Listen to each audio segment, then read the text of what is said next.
오늘부터 사순절 세 번째 주일 예배를 하나님 앞에 영과 진리로 올려드리겠습니다.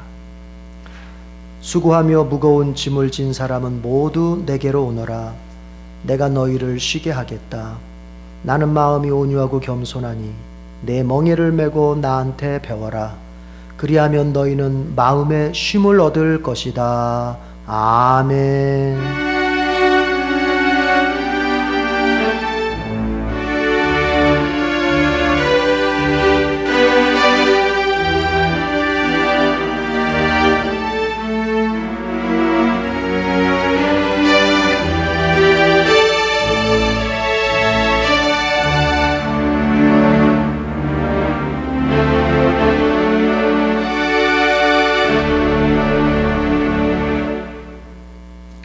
우리가 무였을 때 우리를 존재케 하사 우리의 창조주가 되시며, 우리가 죄인이었을 때 구속하사 우리의 구속주가 되신 하나님 아버지, 죄의 짐, 인생의 짐으로 허덕이는 우리에게 영원한 쉼, 안식을 주시려고 예수 그리스도를 이 땅에 보내주시고, 또한 십자가와 부활의 그리스도를 믿어서 현실 가운데서 쉼을 누리게 하시니 감사합니다.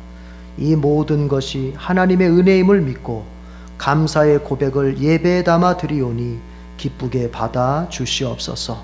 성령의 역사하심으로 거룩한 예배가 되며 은혜의 예배가 되길 원하오며 예수 그리스도의 이름으로 기원하옵나이다. 아멘. 우리 다 같이 일어나서 기쁨으로 나오는 자 경배 찬송 부릅니다.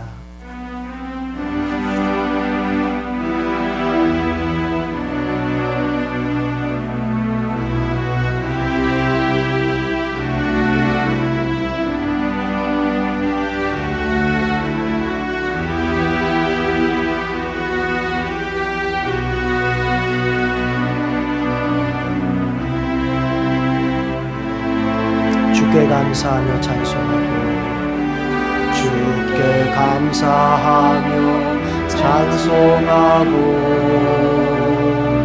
주 앞에 기쁨으로 나오는 자, 주께 감사하며 송축할지어다. 그 이름을 송축할지어다. 주의 선하심이 나의 길 인도하네. 주의 인자하신 사랑은 변치 않네. 주의 성실하심 날 위해 일하시니 은혜가 대대에 이르리라. 할렐루야, 할렐루야, 할렐루야, 할렐루야, 할렐루야. 주께 감사하며, 주께 감사하며 찬송하고, 주 앞에 기쁨으로 나오는 자, 주께 감사하며 송축할지어다. 그 이름을 송축할지어다. 주의 선하심이 나의 길 인도하네. 주의 인자하신 사랑은 변치 않네. 주의 성실하심 날 위해 일하시니 은혜가 대대에 이르리라. 주의 선하심이, 주의 선하심이 나의 길 인도하네. 주의 인자하신 사랑은 변치 않네. 주의 성실하심 날 위해 일하시니 은혜가 대대에 이르리라. 할렐루야 할렐루야 할렐루야 할렐루야 할렐루야.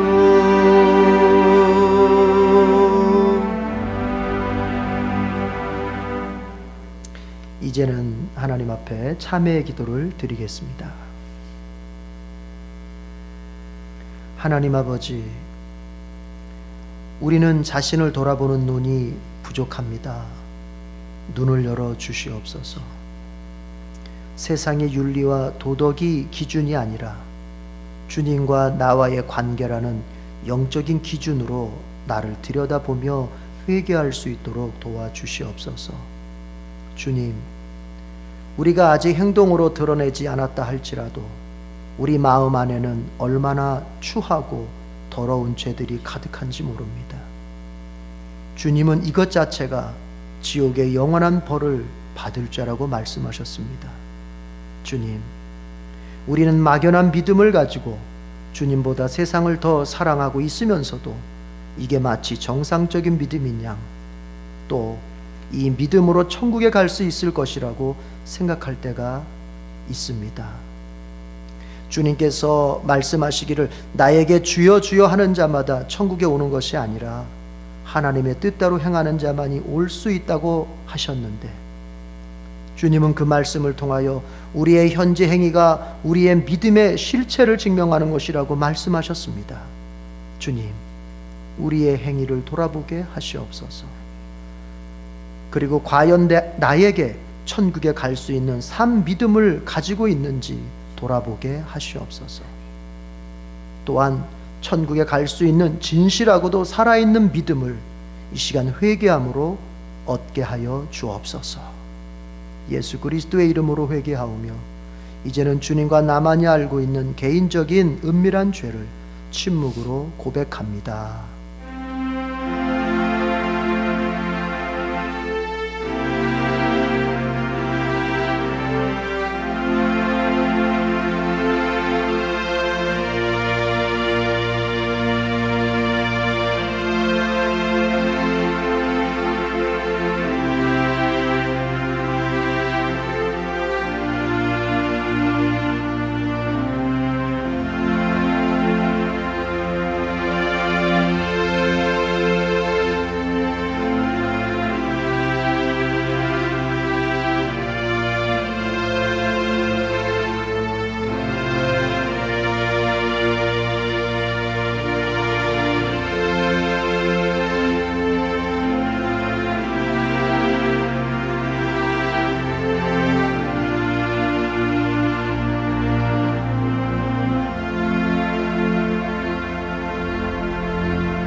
진실한 마음으로 주님께 참회하는 자들에게 우리 주님은 이렇게 용서의 말씀을 베풀어 주십니다. 그러므로 그리스도 예수 안에 있는 사람들은 정죄를 받지 않습니다. 아멘. 우리 다 같이 앉으며 찬송가 9장을 부르겠습니다.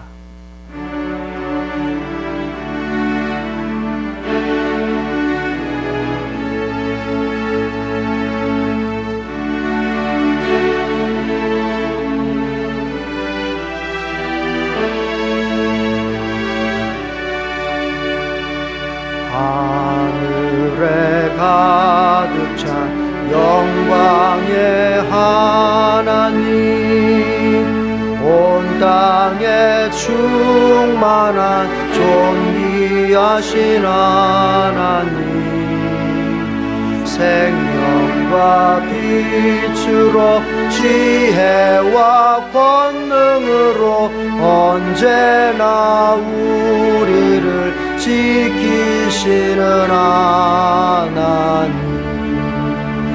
성부와 성자와 성령 삼위의 하나님, 우리의 예배를 받아주시옵소서.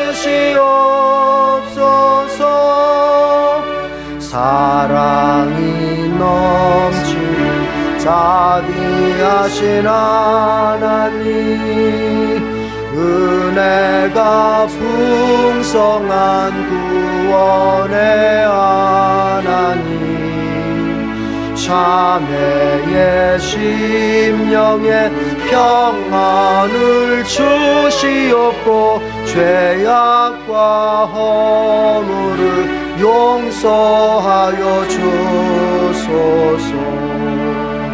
찬송과 영광과 생명, 구원의 하나님, 우리 예배를 받아주시옵소서. 연약한 심령을 굳게 세워주시고 우둔한 마음을 지혜롭게 하시고 주의 뜻 받들어 참되게 살아가며 주 말씀 따라서 용감하게 권능과 지혜와 사랑, 은혜의 하나님, 우리 예배를 받아주시옵소서. 주 앞에 나올 때 우리 마음 기쁘고 그 말씀 힘되어 새 희망이 솟는다. 고난도 슬픔도 이기게 하시옵고 영원에 잇대어 살아가게 하소서. 우리의 자랑과 기쁨, 생명의 하나님, 우리 예배를 받아주시옵소서.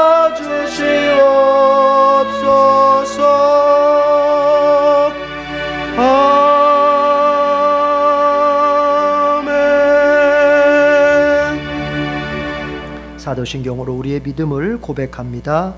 나는 전능하신 아버지 하나님 천지의 창조주를 믿습니다. 나는 그의 유일하신 아들 우리 주 예수 그리스도를 믿습니다. 그는 성령으로 잉태되어 동정녀 마리아에게서 나시고 본디오 빌라도에게 고난을 받아 십자가에 못 박혀 죽으시고 장사된 지 사흘 만에 죽은 자 가운데서 다시 살아나셨으며 하늘에 오르시어 전능하신 아버지 하나님 우편에 앉아 계시다가 거기로부터 살아있는 자와 죽은 자를 심판하러 오십니다. 나는 성령을 믿으며 거룩한 공교회와 성도의 교제와 죄를 용서받는 것과 몸의 부활과 영생을 믿습니다. 아멘. 시편 95편 1절에서 11절 말씀으로 성시를 교독하겠습니다.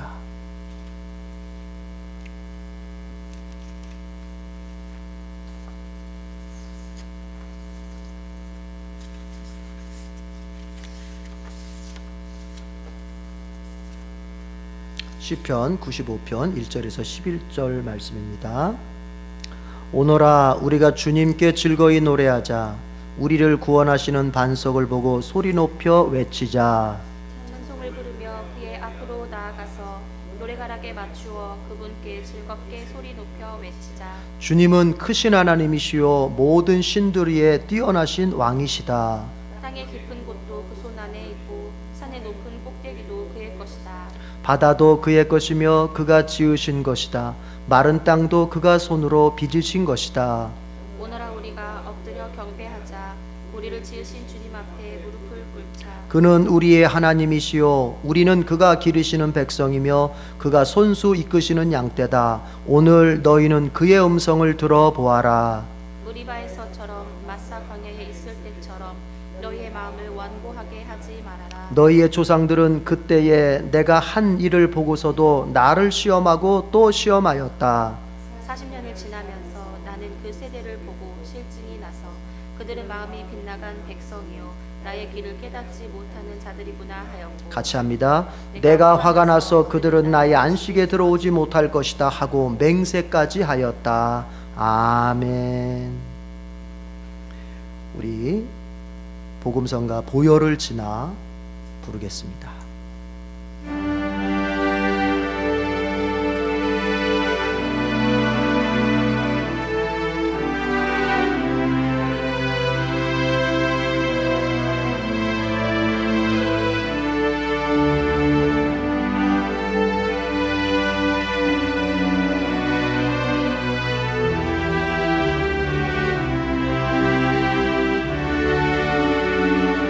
보혈을 지나 보혈을 지나 하나님 품으로 보혈을 지나 아버지 품으로 보혈을 지나 하나님 품으로 한 걸음씩 나가네. 보혈을 지나 보혈을 지나 하나님 품으로 보혈을 지나 아버지 품으로 보혈을 지나 하나님 품으로 한 걸음씩 나가네. 존귀한 주 보혈이 내 영을 새롭게 하시네. 존귀한 주 보혈이 내 영을 새롭게 하네. 처음부터 한 번 더 합니다. 보혈을 지나 하나님 품으로 보혈을 지나 아버지 품으로 보혈을 지나 하나님 품으로 한 걸음씩 나가네. 보혈을 지나 보혈을 지나 하나님 품으로 보혈을 지나 아버지 품으로 보혈을 지나 하나님 품으로 한 걸음씩 나가네. 존귀한 주 보혈이 내 영을 새롭게 하시네. 존귀한 주 보혈이 내 영을 새롭게 하네. 존귀한 주 보혈이 존귀한 주 보혈이 내 영을 새롭게 하시네. 존귀한 주 보혈이 내 영을 새롭게 하네.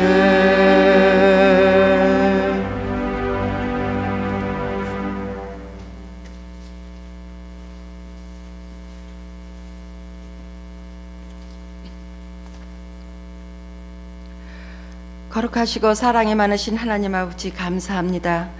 영광 받으시기에 합당하신 하나님, 이 거룩한 주일을 통하여 홀로 영광 받으시옵소서. 오늘 이 시간 주님의 자녀들이 하나님께 예배드리게 모였습니다. 온라인을 통한 이 예배가 신령과 진정으로 드려지는 거룩한 산제사가 되도록 성령님께서 인도하여 주시옵소서. 주님을 사랑하는 자녀들 한 사람 한 사람을 자비로운 손으로 어루만져 주시고 능력의 손길로 붙잡아 주시옵소서. 낙심한 자들에게 위로와 용기를 주시고 삶에 지친 자들을 일으켜 세우사 소망의 주님을 바라보고 새 힘을 얻게 하여 주시옵소서. 우리의 마음을 열어 주께서 우리 삶에 어떠한 복을 주셨는지 깨닫게 하소서. 주님의 복을 받을 수 있도록 우리의 마음을 준비시키셔서 기쁨과 감사함으로 앞날을 바라보게 하소서. 하나님 아버지, 소소한 우리의 일상이 주님의 은혜의 힘을 고백합니다. 지금 바이러스로 인하여 질병과 싸우고 고통받고 있는 모든 이들에게 주님의 보혈로 병을 낫게 하시고 두려움과 싸우는 모든 사람들의 마음을 붙잡아 주시옵소서. 이 어렵고 힘든 시기에 모두 기도의 자리로 나와 기도케 하옵소서. 믿음의 눈을 열어 세상을 바라볼 수 있도록 영안을 열어주시고 하나님의 뜻을 헤아릴 수 있는 지혜를 허락하여 주시옵소서. 하루속히 이 어렵고 힘든 상황에서 벗어나 일상의 자리로 돌아갈 수 있도록 은혜 베풀어 주시옵소서. 하나님 아버지, 우리 공동체가 주님과 늘 동행하기를 원합니다. 기도와 영혼 구원의 불길이 일어나 성령 충만함 속에 하나님 나라를 힘있게 확장해 나가는 주님의 충성된 교회가 되게 하옵소서. 우리 모두가 구원의 확신으로 기쁨과 감사가 넘치는 은혜의 공동체, 사랑의 공동체가 되게 하여 주시옵소서. 교회의 어려움을 아시는 주님, 불가능을 가능으로 바꾸시는 힘이 주님께 있사오니 모두가 한 마음으로 이 공동체의 재정을 감당할 수 있는 능력과 믿음을 주시옵소서. 하나님의 언약을 성취하는 교회의 모든 성도들이 어려움 속에서도 주님께 내어드리는 두림의 기쁨을 누릴 수 있도록 은혜 부어 주시옵소서. 주님께서 담임 목사님을 붙들어 주시옵소서. 주님께서 언제나 목사님과 함께 하시어 성령 충만토록 기름 부어 주시고 말씀의 하늘의 권능이 나타나기를 기도드립니다. 모든 사역 가운데 주님이 일하여 주심으로 선한 열매로 충만케 하여 주시옵소서.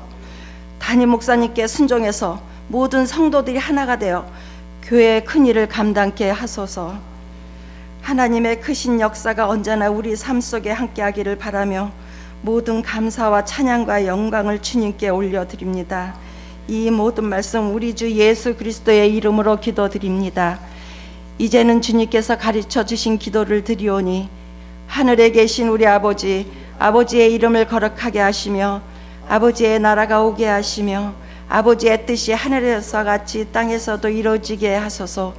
오늘 우리에게 일용할 양식을 주시고 우리가 우리에게 잘못한 사람을 용서하여 준 것 같이 우리 죄를 용서하여 주시고 우리를 시험에 빠지지 않게 하시고 악에서 구하소서. 나라와 권능과 영광이 영원히 아버지의 것입니다.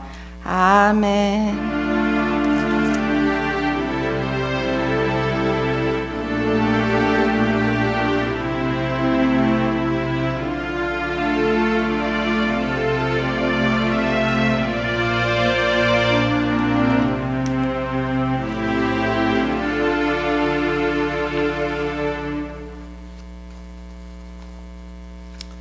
오늘 우리에게 주신 하나님의 말씀은 신약의 말씀 마태복음 9장 9절에서 13절까지 되겠습니다.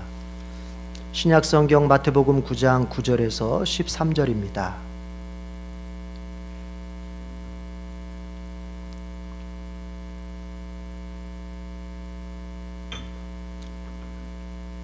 신약 성경 마태복음 9장 9절에서 13절 교독하겠습니다. 예수께서 거기에서 떠나서 길을 가시다가 마태라는 사람이 세관에 앉아 있는 것을 보시고 말씀하셨다.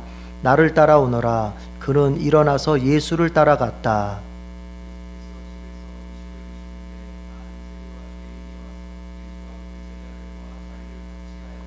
바리새파 사람들이 이것을 보고 예수의 제자들에게 말하였다.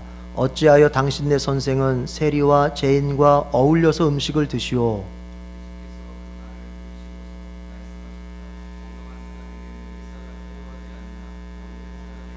같이 합니다. 너희는 가서 내가 바라는 것은 자비요 희생제물이 아니다 하신 말씀이 무슨 뜻인지 배워라. 나는 의인을 부르러 온 것이 아니라 죄인을 부르러 왔다. 아멘. 자, 기도하겠습니다. 하나님 아버지, 저희들이 감염병으로 인하여서 공동의 장소에 같이, 교회당에 같이 모이지 못하고 저희들이 온라인으로 예배를 드리게 되었습니다. 주님, 그렇더라도 우리의 마음이 정말 주님 앞에 뜨거워진 그런 예배를 드릴 수 있도록 도와주시옵소서. 하나님의 은혜를 간절히 사모하고, 또한 나의 예배에 이런 행위와 모습들이 하나님께 영광이 되기를 간절히 소망하는 마음으로 그렇게 예배 임할 수 있도록 도와주시옵소서. 그런 가운데 주께서 말씀을 주십니다. 이 귀한 말씀 참으로 성령께서 잘 들려질 수 있도록 역사해 주시옵소서. 나에게 주시는 말씀이요, 내가 믿고 붙잡고 살아야 될 말씀으로 주님 그렇게 깨달아지도록 역사해 주시옵소서. 전하는 자의 부족함과 우둔함이 말씀을 가리지 않도록 도와주시고, 듣는 자들에게는 그 귀와 마음이 영혼이 활짝 열려 아멘의 믿음으로 받을 수 있도록 도와주시옵소서. 주께서 함께 하시는 거룩한 시간이길 원하오며 예수님의 이름으로 기도드립니다. 아멘.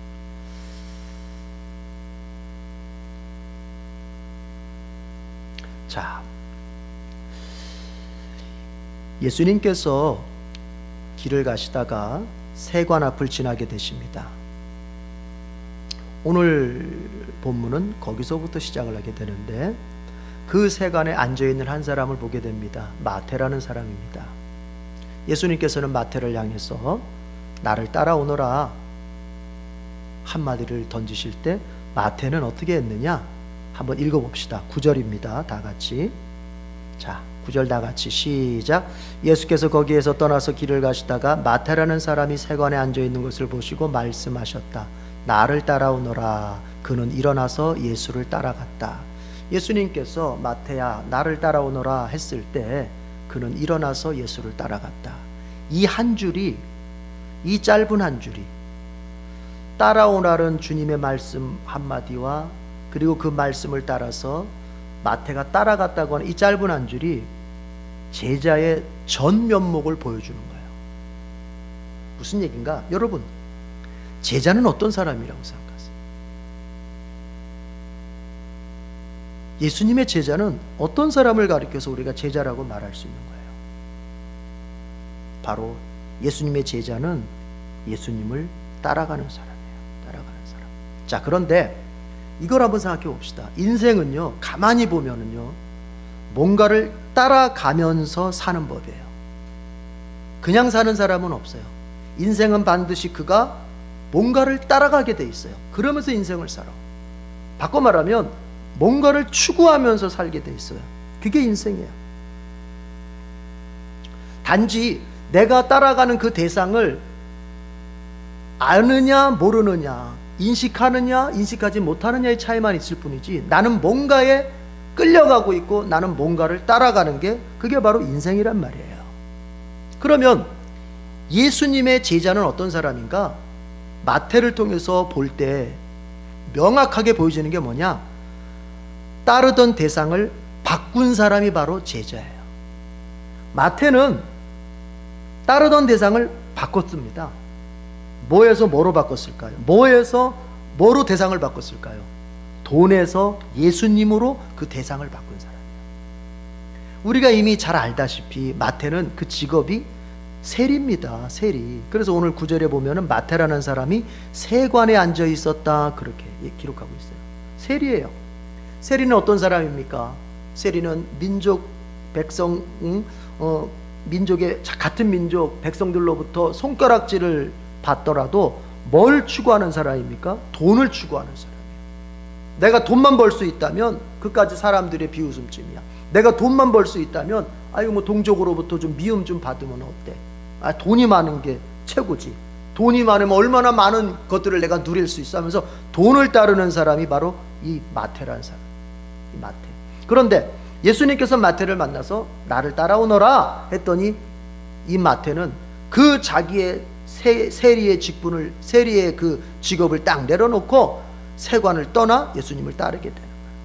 그래서 마태는 따르던 대상을 바꿨어요. 뭐에서 뭐로? 돈에서 예수님으로. 제자는 이렇게 따르는 대상을 세상의 어떤 것에서 예수님으로 바꾼 사람, 이게 바로 예수님의 제자다. 분명히 내가 예수님을 따르기 전에 내가 따라가던, 내가 추구하던, 나를 이끌어가던 뭔가가 있었을 것입니다. 그런데 그 사람이 예수님의 제자가 된다고 하는 것은 뭐냐? 예수님의 제자가 된다고 생각하는 그 순간에 그는 그 대상을 바꾸는 겁니다. 대상을 바꾸지 않으면서 제자가 될 수는 없습니다. 내가 따라가는 대상을 바꾸지 않으면서 제자가 될 수는 없습니다. 오늘 마태가 보여주는 모습은 바로 첫 번째가 그 모습이에요. 여러분, 우리는 생각하기를 이렇게 표현합니다. 예수님을 만난 사람이 예수님의 제자라고 생각해요. 예수님의 음성을 들은 사람이 예수님의 제자라고 생각해요. 그래서 예수님을 만나는 체험을 해야 된다. 예수님의 음성을 듣는 체험을 해야 된다 말합니다. 그러나 그게 정말일까요? 진실일까요? 그렇지 않아요. 오늘 본문을 통해서 볼 때는 예수님의 제자는 누가 예수님의 제자냐? 예수님을 만난 사람이 아니에요. 예수님의 음성, 예수님의 말씀을 들은 사람이 아니에요. 예수님을 따라간 사람이에요. 따라간 사람. 예수님을 만났어도 그 만난 예수님을 따라가지 않거나, 예수님의 말씀, 예수님의 음성을 들었어도 그 예수님을 따라가지 않는다면 그 사람은 체험자는 될 수 있을지 몰라도 제자는 될 수 없는 거예요. 만남과 그리고 말씀을 듣는 그 체험들, 그 사건들이 왜 필요한 겁니까? 예수님을 따라가기 위해서 필요한 것입니다. 그 자체가 의미가 있는 게 아니에요. 그 자체가 중요한 게 아니에요. 예수님을 만난 체험, 예수님의 음성을 들은 체험이 그 자체가 나에게 글쎄요, 자랑할 거리로서는 소중할지 몰라도 의미가 있는 게 아니에요. 궁극적으로는 뭡니까? 예수님을 따라가기 위해서 예수님을 만났고, 예수님을 따라가기 위해서 그분의 말씀, 그분의 음성을 들었던 것이죠. 이걸 착각하면 안 돼요. 여러분은 예수님을 만나고 음성을 들은 사람에서 그친 사람입니까? 아니면 만났고 음성을 들었고 그 결과로 예수님을 따라가고 있는 사람입니까? 진정한 제자는 예수님을 따라가는 사람이에요. 그런데 그 예수님을 따라가려면은 반드시 어떤 과정을 거치게 되느냐? 내가 이미 따라가고 있었던 그 대상을 바꾸는 그 순간, 그 사건이 반드시 있게 된단 말이에요.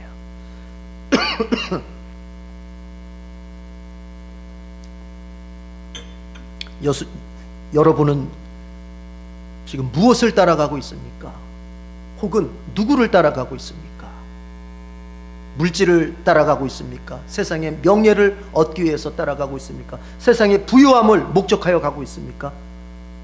아니면 누구를 따라가고 있습니까? 내 자신을 따라가고 있습니까? 아니면 나에게 영향력을 주는 어떤 거대한 그 사람을 보면서 따라가고 있습니까? 아닙니다. 예수님의 제자는 예수님을 따라가는 사람이에요. 예수님께서는 예수님을 따를 때 복이 있다고 말씀하셨어요.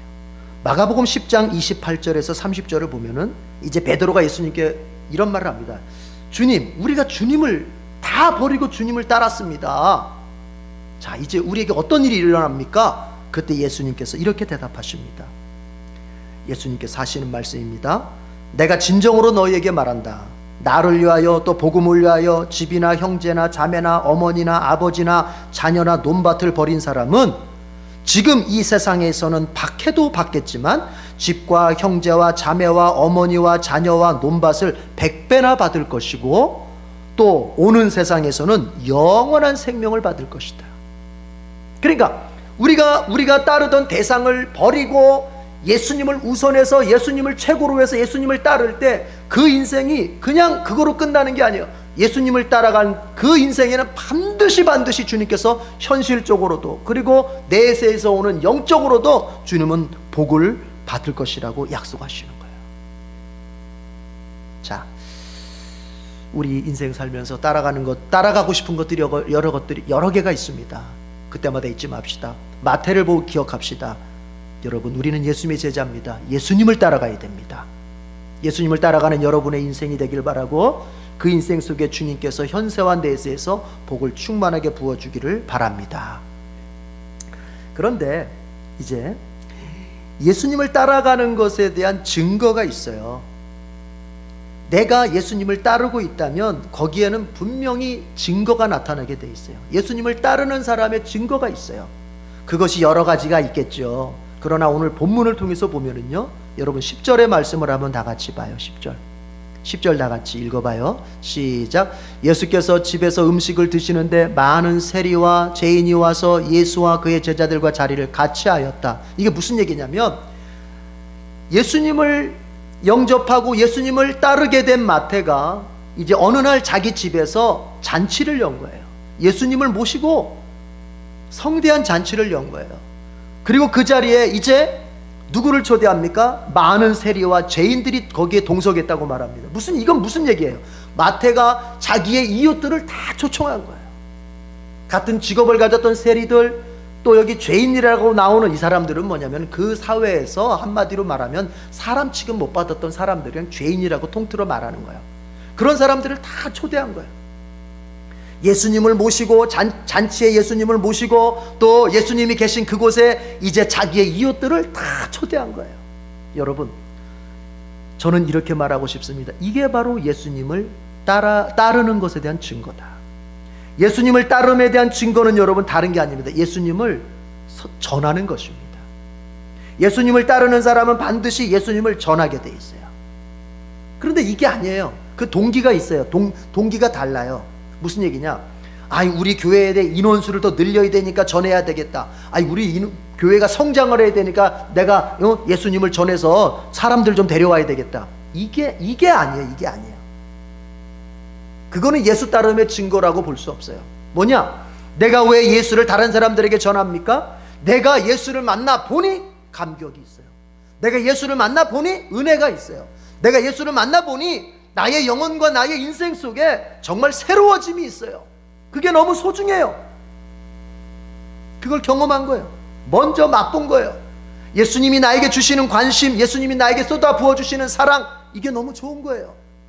세리로서 밖에 나가면 사람 취급도 못 받고 동족들은 내 등 뒤에서 비웃고 내가 지나가면 저 멀찍이 떨어져서 다녔던, 그렇게 차별받고 그렇게 소외감만 경험했던 마태에게 예수님께서 먼저 찾아오셔서 나를 따라오너라 보여주신 그 관심, 그 따뜻함, 그 사랑을 마태가 맛보고 나니까 너무 좋은 거예요. 너무 마음이 좋은 거예요. 그러니까 어떻게 합니까? 자기하고 비슷한 처지에 있던 사람들에게 예수님 만나보자고 다 잔치를 열어서 초대했던 것입니다. 이게 바로 예수 따름의 증거예요. 우리가 예수님을 따라가고 있다면 우리는 반드시 그 예수님을 나의 가까운 이웃들에게 전하게 됩니다. 그들에게 예수님 믿고 그들도 새 인생을 살고 구원을 받으라고 우리는 예수님을 전하게 되는 거예요. 여러분, 정말 여러분 예수님 만나서 좋았습니까? 여러분 정말 예수님 그분과 함께 인생을 살아가는 이 순간순간이 정말 무엇과도 바꾸고 싶지 않을 만큼 좋습니까?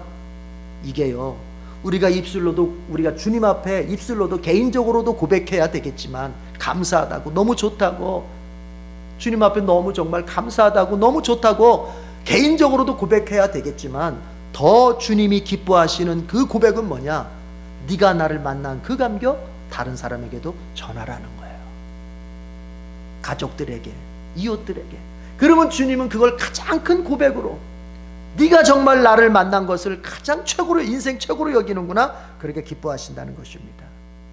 여러분이 제자라면, 그래서 예수님을 따르고 있다면 이제 여러분에게는, 우리에게는 자연스러운 현상이 이게 나타날 겁니다. 뭐죠? 예수님을 전하게 될 겁니다. 여러분의 가정 속에 예수 전함이 풍성해지길 바랍니다. 여러분의 직장생활, 여러분의 지역사회 생활 속에서, 이웃들과의 만남 속에서 예수 전함의 그 모습이 풍성해지길 바랍니다. 자, 그렇게 예수님께서 이제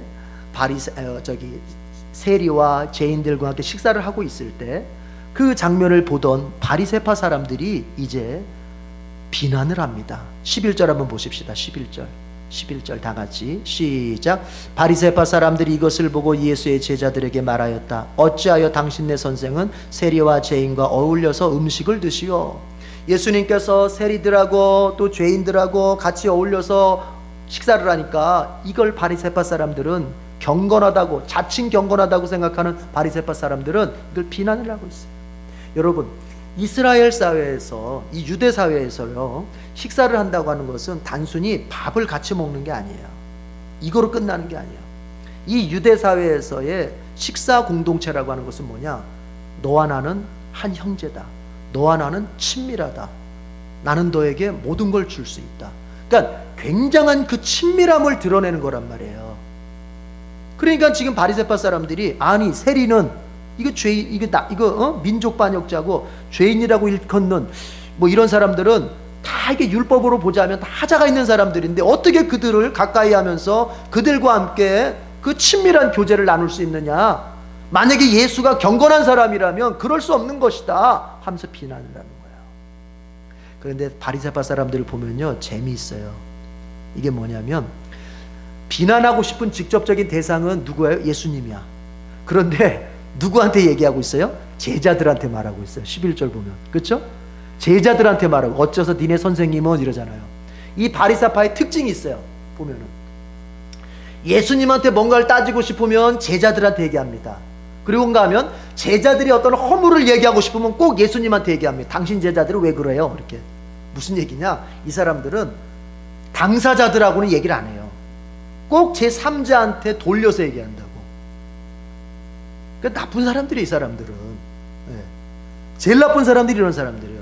뭔가 할 얘기가 있고 뭐 좋습니다, 뭐 따질 얘기가 있다 하더라도 누구랑 얘기해? 당사자랑 얘기해. 당사자랑. 그런데 당사자랑 얘기할 용기는 없어. 그런데 내 마음속에서 끓어오르는 이 분노, 비난은 내가 꼭 하고 싶어. 그러면 선택하게 되는 게 뭐냐? 제3자를 만나서 그 사람에 대해서 막 험담을 하게 되는 거예요. 험담을 막. 이 바리새파 사람들이 그런 사람. 여러분, 우리가요, 어떤 일이 있을 때, 어떤 문제에 대해서 얘기를 할 때 꼭 당사자와 같이 얘기해. 당사자와 같이. 당사자한테. 만약에 내가 당사자한테 그 얘기할 용기가 없거나 만약에 그 마음이 조금 그렇다면 차라리 침묵하는 게 나아요. 다른 사람한테 얘기하는 게 아니에요. 그러면 그것은 참 신앙인의 모습에서는 어울리지 않는 모습입니다. 어쨌든 이 바리새파 사람들은 그렇게, 그러니까 예수님을 보고서 비난하는 거예요. 왜 그 더러운 죄인들하고 같이 식사를 하느냐? 그때 예수님이 아주 기막힌, 너무나도 정말 우리의 마음을 녹이는 그런 말씀을 하십니다. 12절 13절 다 같이 읽어보겠습니다. 시작. 예수께서 그 말을 들으시고서 말씀하셨다. 건강한 사람에게는 의사가 필요하지 않으나 병든 사람에게는 필요하다. 너희는 가서 내가 바라는 것은 자비요 희생제물이 아니다 하신 말씀이 무슨 뜻인지 배워라. 나는 의인을 부르러 온 것이 아니라 죄인을 부르러 왔다. 주님 하시는 말씀이에요. 왜 이 못돼 먹은 이 율법에 비추어 봤을 때도 이 더러운 죄인들하고 같이 어울려서 이 친밀한 교제를 하느냐 할 때 예수님 하시는 말씀이 그겁니다. 건강한 사람한테는 의사가 필요 없어. 그러나 병든 사람이라면 오히려 그 사람한테는 의사가 필요한 법이다. 그러니까 여기 건강한 사람은 누구예요? 자칭 경건하다고 생각하는 바리새인들. 그리고 병든 사람은 누구예요? 세리와 죄인들, 하자 있는 인생들, 망가진 인생들. 의사는 누구예요? 예수님이죠. 그것이 13절에 가서 똑같이 이어지는 거예요. 의인, 나는 의인을 부르러 온 것이 아니라 죄인을 부르러 왔다. 여기서 나는 예수님이요. 의인은 누굽니까? 자칭 의인이라고 말하는 그 바리새인들. 그리고 죄인은 누굽니까? 바로 그 손가락질 받을 만한 세리와 죄인들을 말하는 거죠. 그래서 예수님 하시는 말씀이 병든 사람에게 내가 필요하다는 거예요. 죄인들에게 내가 필요하다는 거예요. 여러분, 이 말씀 속에 예수님의 그 사랑의 핵심이 담겨 있는 거예요. 예수님은 받을 만한 사람, 뭔가 내가 이렇게 베풀면 뭔가 더 잘하겠지라고 생각되는 사람한테 사랑을 주는 게 아니에요. 예수님은 사랑을 누구에게 베푸느냐? 완전히 망가져가지고 스스로의 인생을 살아낼 수 없고 완전히 비참에 빠져가지고 그 인생 모두가 절망뿐인 사람. 그래서 다른 사람이 볼 때도 저 사람은 포기된 인생, 저 사람하고 가까이 하면 내 인생까지 망가져, 저 사람하고는 정말 같이 하는 것이 내 인생의 수치야 수치, 이렇게 평가되는 사람에게 오히려 예수님은 자기의 사랑을 다 쏟아부어 주시는 거예요. 소위 말해서 인생 실패자들에게 예수님의 마음과 관심은 더 가 있는 거예요. 세상은 어떻습니까? 세상의 관심은 사람을 선택할 때 잘난 사람, 성공한 사람, 그래야 그 사람으로부터 내가 뭔가를 더 하나라도 얻어낼 수 있기 때문에, 그런 세상적인 관점으로 보면은요, 예수님의 선택은 잘못된 선택. 요즘에 보니까 이제 선거가 가까이 오잖아요. 그러니까 어떻습니까? 공천을 할 때 보니까 어때요? 될 만한 사람을 선택하는 거예요. 될 만한 사람을 거기다가 이제 그 지역구에다 집어넣는 거 아닙니까? 될 만한 사람. 세상은 그런 거예요. 될 만한 사람, 성공할 만한 사람, 아니 성공한 사람, 그런 사람을 더 좋아해. 그러나 예수님은 어떤 사람에게? 병든 사람, 즉 인생이 망가졌어, 죄인, 하나님 앞에서 도저히 사랑받을래야 받을 수 없는 사람들, 오히려 예수님은 마음을 거기다가 쏟아놓고 있는 거예요. 여러분, 예수님이 어떤 사람을 가까이 하는 줄 아십니까? 내 스스로 나는 경건하다, 나는 이 정도면 내가 경건하다, 내가 이 정도 기도 생활하고, 내가 이 정도 주님의 교회에 충성하고, 내가 이 정도 내가 이렇게 주님 앞에 그래도 믿음 생활 하는데, 이런 사람은 주님으로부터 멀어지는 법이에요. 주님은 누구를 가까이 합니까? 우리 그 누가복음 18장에 나오는 그 세리가 있지 않습니까? 하나님, 나는 죄인입니다. 하나님, 나는 죄인입니다. 고개조차 들지 못하고 하나님, 나는 죄인입니다. 이 사람을 주님은 가까이 하시는 거예요. 자, 여러분, 우리가 살면서 예수님도 결국에는 잘난 사람들한테 관심이 더 있겠지, 잘하는 사람들에게 오히려 관심이 더 있으시겠지, 나처럼 부족하고 나처럼 별 볼 일 없는 사람에게 예수님이 무슨 관심이 있겠나, 이렇게 생각하기 쉽습니다. 우리가 큰 일을 겪거나 어려운 일을 겪으면 그런 마음이 더 들어요. 어려운 일을 겪을 때, 참 힘든 일을 겪을 때, 그 일을 겪으면서 내 한계를 볼 때 더 그런 생각이 들어요. 내가 아무것도 할 수 없는 내 자신을 보면서. 그러나 예수님은 바로 그 사람에게, 바로 당신에게 더 관심이 가 있고 사랑을 쏟아 부어주기를 원하신다는 것입니다. 여러분, 예수님은 실패자들에게 사랑을 쏟고 싶어 하십니다. 누가 실패자입니까? 나 자신을 진정으로 인정하고 내 힘으로는 할 수가 없습니다. 주님이 도와주셔야만 내가 살 수 있고, 주님이 도와주셔야만 내 가정을 내가 지켜낼 수 있고, 주님이 도와주셔야만 내가 신앙생활도 감당할 수 있습니다 라고 이렇게 자기의 연약함을 고백하는 사람, 이 사람들에게 예수님은 사랑을 더 쏟아 부어주고 싶어 하십니다. 우리 마음의 교만함을 버립시다. 종교적인 교만함을 버리고 현실적인 교만함을 버립시다. 주님 없이도 내가 감당할 수 있다고 그렇게 생각하지 말고, 내 인생 주님의 은혜 아니면 호흡조차 할 수 없는 그런 가난한 자, 연약한 자라고 인정하고 주님의 은혜만을 바라볼 수 있는 그런 겸손한 마음으로 사십시다. 어거스틴이 말합니다. 기독교의 정수는 첫째도 겸손이고 둘째도 겸손이고 셋째도 겸손이다. 또 성경은 말합니다. 하나님은 교만한 자를 물리치고 겸손한 자에게 은혜를 주신다. 우리 에덴의 성도들, 이제 겸손의 믿음으로 주님의 사랑을 많이 누릴 수 있기를 바랍니다. 기도하겠습니다.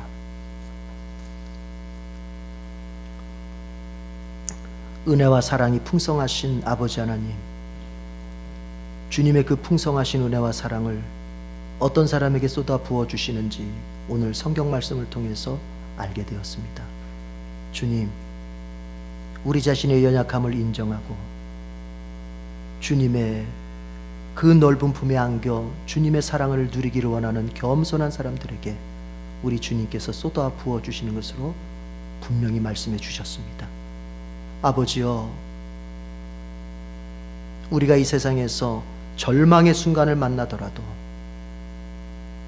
내가 주님에게서 더 이상 사랑받지 못할 것 같은 절망의 순간 속에서라도 오늘의 말씀을 기억해서 주님은 오히려 실패하고 넘어지고 감당할 수 없는 자들을 가까이 하시며 더 사랑을 부어주고 싶어 하신다는 이 주님의 말씀을 기억하면서 더 주님 앞에 가까이 나아가려고 애쓸 수 있는 우리가 되게 해 주시옵소서.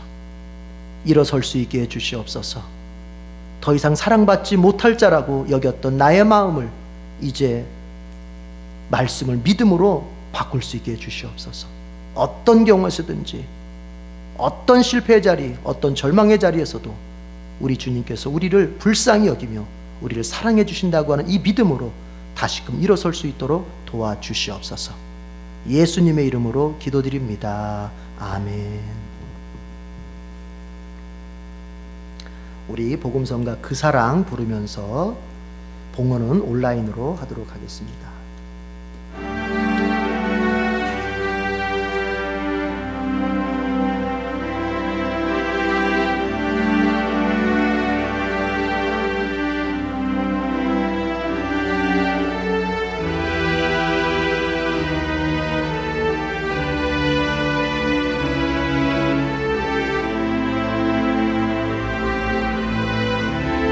아버지 사랑은 아버지 사랑 내가 노래해 아버지 은혜 내가 노래해 그 사랑 변함없으신 거짓 없으신 성실하신 그 사랑 상한 갈 때 꺾지 않으시는 꺼져가는 등불 끄지 않는 그 사랑 변함없으신 거짓 없으신 성실하신 그 사랑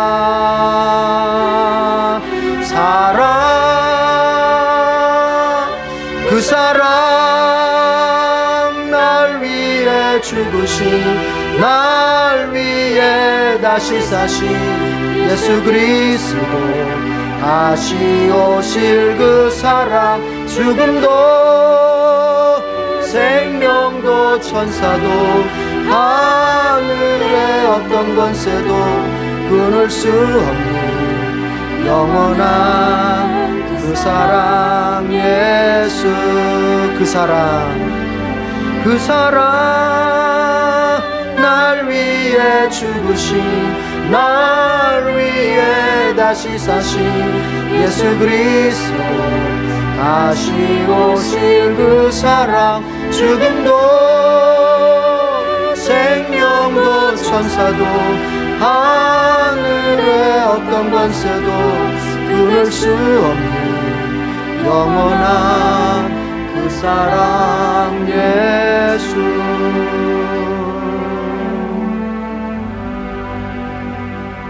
봉헌을 위해서 기도하겠습니다. 하나님 아버지 은혜를 베풀어 주셔서 감사합니다.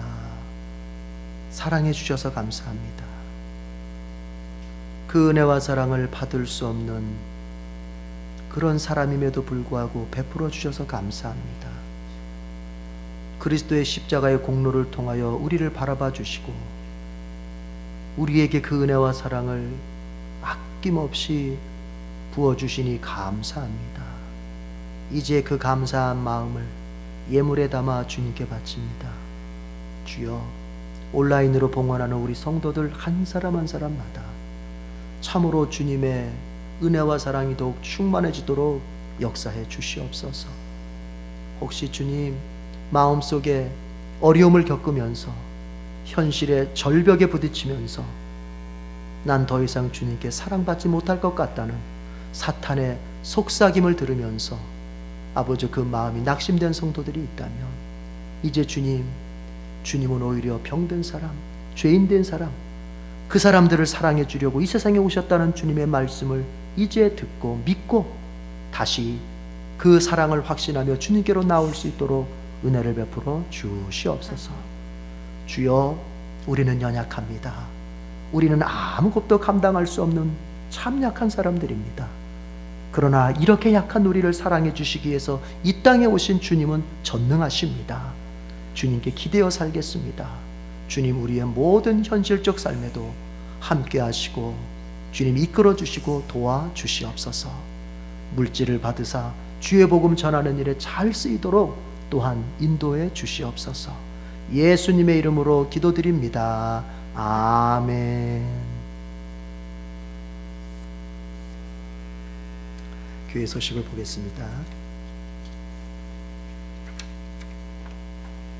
우리 같이 인사하십시다. 두 마디의 인사. 시작. 당신이 저보다 훌륭하십니다. 당신은 저에게 소중합니다. 오늘은 사순절 셋째 주간입니다. 오늘부터 여러분 여전히 그리스도의 고난과 사랑을 묵상하면서 우리가 육신적으로 절제된 삶을 살 수 있기를 권면합니다. 신종 코로나 대응을 위한 예배 및 모임 광고를 드리겠습니다. 의정부에서도 2명의 확진자가 나왔습니다.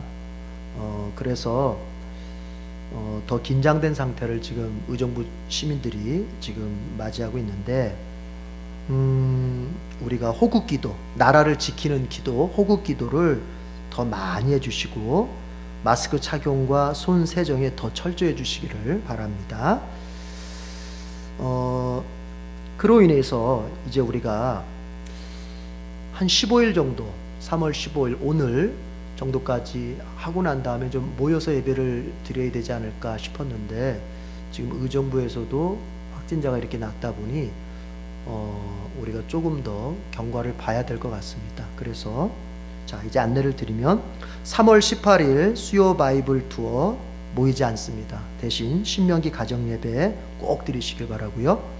이 가정예배 지침서가 주보에 있다 보니까 이 주보를 카페에 들어가면 볼 수 있는데, 혹시 이 가정예배 지침서만 메일로 받기를 원하시는 분이 있으면 저한테 메일 주소를 핸드폰으로 보내주시면 제가 그 메일로 가정예배 지침서만 따로 보내드리도록 하겠습니다. 그래서 그렇게 하는 이유는 신명기 가정예배를 꼭 드리시라는 얘기입니다.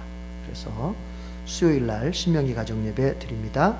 3월 22일 다음 주 주일이죠.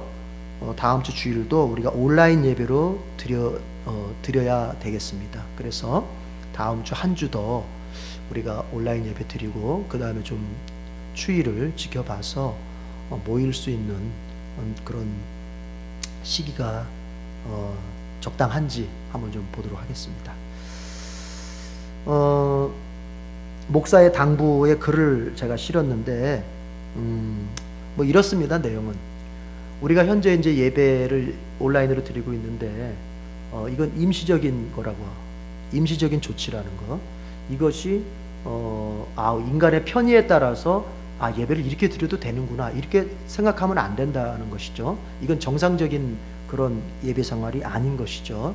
예, 그래서 이건 임시적인 조치인데, 이런 틈을 타서 사탄이 우리 안에 그런 마음을 갖게 할 수 있단 말이에요. 예배나 교제를 등한시하도록 만들 수 있단 말이에요.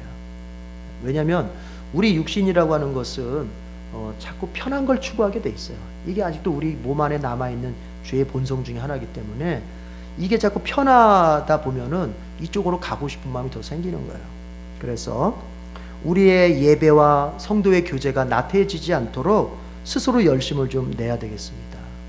방법은 뭐냐면 성경을 매일 성실하게 읽어야 되겠습니다.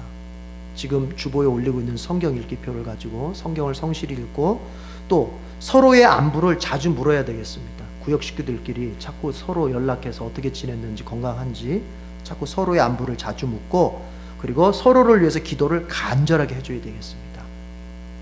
성경을 성실히 읽고 서로 안부를 자주 묻고 서로를 위해서 기도를 간절하게 해주고, 이걸 우리가 잘 감당해서 이 어려운 때에 예배와 우리의 성도의 교제의 신앙생활이 무너지지 않도록 우리가 잘 감당해야 되겠습니다.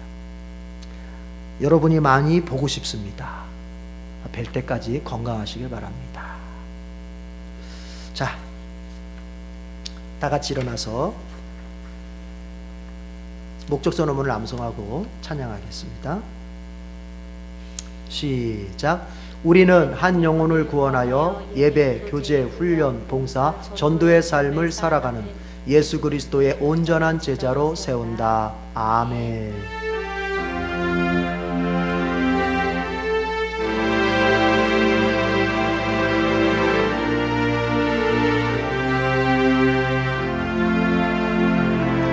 우리는 한 영혼을 구원하여 예배, 교제, 훈련, 봉사, 전도의 삶을 살아가는 예수 그리스도의 온전한 제자로 세운다. 주여 한 영혼을 한 영혼을 구원해 주소서. 주여 그 이름을 불러 주옵소서. 간절히 기도드리오니 구원하소서.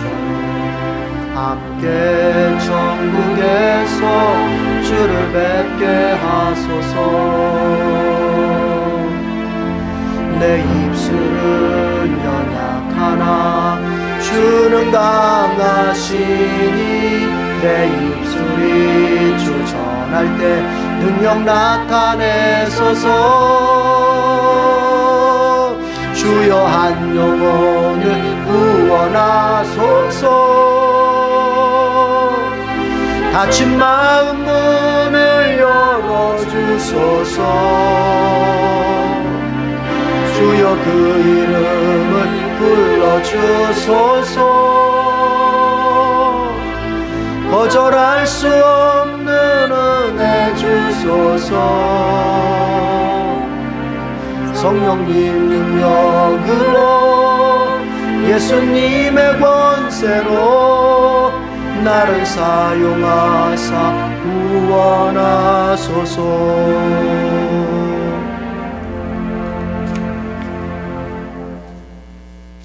사랑하는 성도 여러분, 제자는 예수님을 따라가는 사람입니다. 예수님을 따르기 위해서 이제까지 쫓았던 대상을 예수님께로 바꾸는 사람입니다. 제자가 예수님을 따를 때 나타나는 증거 중에 하나는 예수님을 이웃에게 전하는 것입니다. 우리 예수님은 실패한 사람들에게 사랑을 더 쏟고 싶어 하십니다. 혹 내가 예수님께 사랑을 받을 자신이 없다고 생각하는 사람들이 있습니까? 아닙니다. 그런 사람들일수록 우리 예수님은 더 사랑하고 싶어 하십니다. 이 말씀을 믿고 항상 자기 자신을 예수님의 사랑받음의 그 성도로 여기고 세상을 당당하게 살아가는 복된 성도들이 되기를 축복합니다. 우리 주님 예수 그리스도의 은혜와 하나님 아버지의 크신 사랑과 성령님의 교통하심이 이제는 내가 예수님의 사랑을 충분히 받는 자로 확신하고 세상을 당당하게 살아가길 원하는 모든 성도들 위해 지금부터 영원까지 함께 있을지어다. 아멘.